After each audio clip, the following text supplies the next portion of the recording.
Is your Philips TV has a problem because it's restarting on the logo, or stuck in recovery mode and you tried to use a USB drive but you couldn't fix the firmware?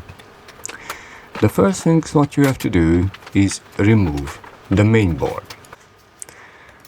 You have to take off this cooling part. It's basically a ceramic. Unfortunately, after a few years, it really can stuck on the CPU. I used isopropyl alcohol to loosen it up.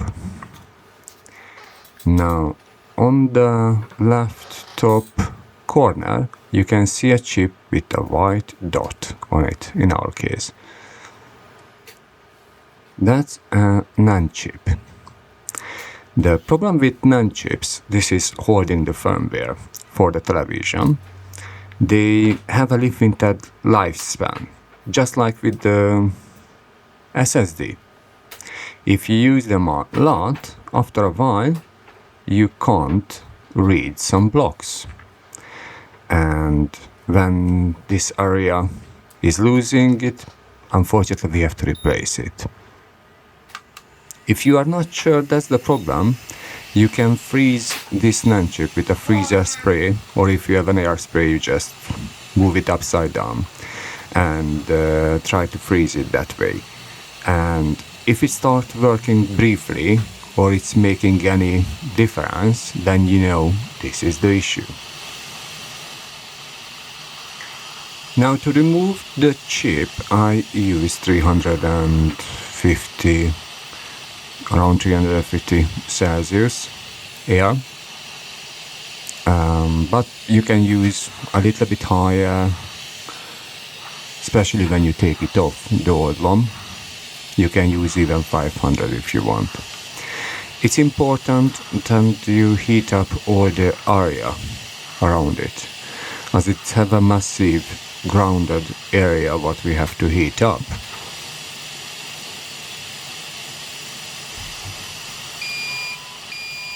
Once it starts moving, you can lift it off.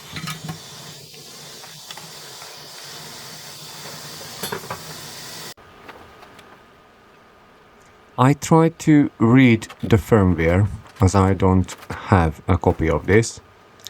So what I'm gonna do, I'm gonna clean this up nicely. You want to remove the flux, because that could cause issues when you connect with the programmer. Once it's clean, I cooled it off a little bit with a freezer spray, and I try to read it. I am using the T48 programmer with this NAND chip adapter. In the UK, you can get this from Microhunt. I think Microhunt Hubs, something like that. You can find their shop on eBay, or they have their own website. And they have really good programmers in nice quality, not a bad copy. Unfortunately, this reading and writing processes take forever with the T48. It's a little bit slower. Now you can get much faster programmer from them with slightly increased price. Really worth it.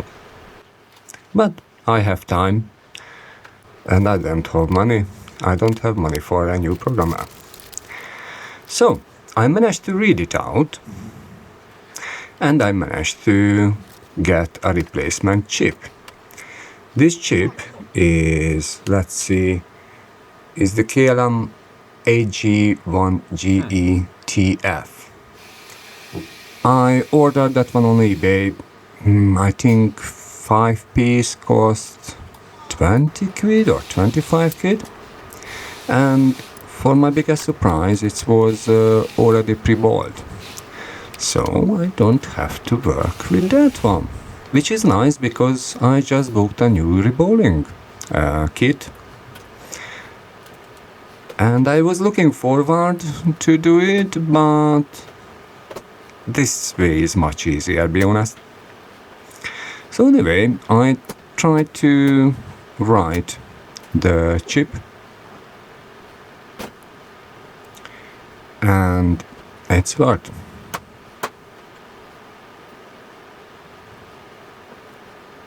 With this NAND chip, basically what you need is same capacity and the same footprint.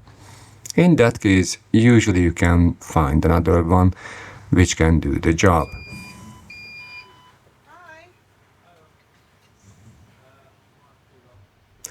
With NAND chip is a little bit more complicated to hold all the file system and everything all together. But if you check the manual, you can find out. Basically, it's have a boot partition, it's have a firmware partition, and it's have a user partition where the customer can download the softwares and hold all the user data.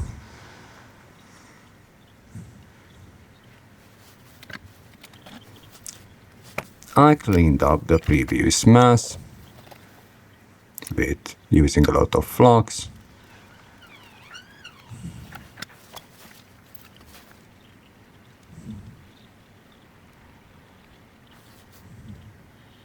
With NAND chips, I don't have too much experience, as you can tell,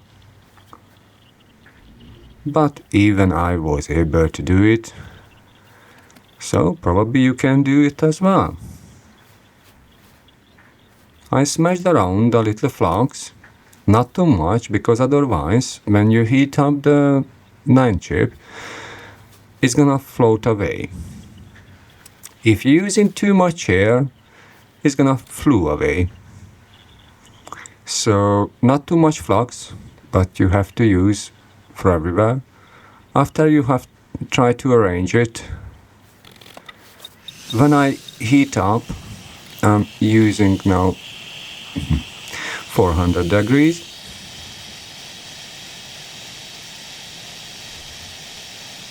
450, sorry, but a much lower airflow.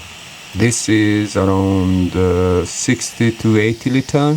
I'm not sure what was the exactly, but I think it was first I tried with 80. It was a little bit flying away again, so I reduced to 60 liter per minute after that. With the flux, you can see when it's reaching the right temperature as it starts bubbling.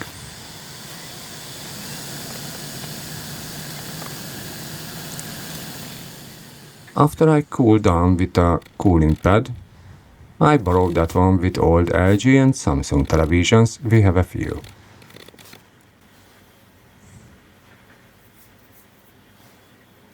They taking away the heat very quickly. I cleaned up a little bit.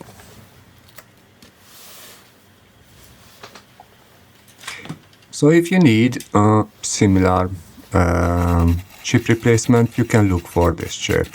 They are not expensive, they're doing the job. I had good experience so far.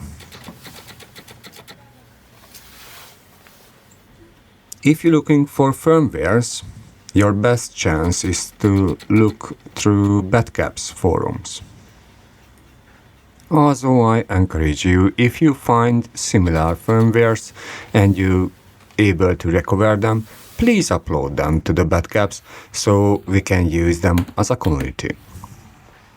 There is everything is free. With my own surprise, the TV is turned on, so I didn't have to replace the whole main board, and the replace cost was much cheaper. I let it run for several hours to see everything is working. Also, I reset the TV. I installed new software to make sure everything is working fine.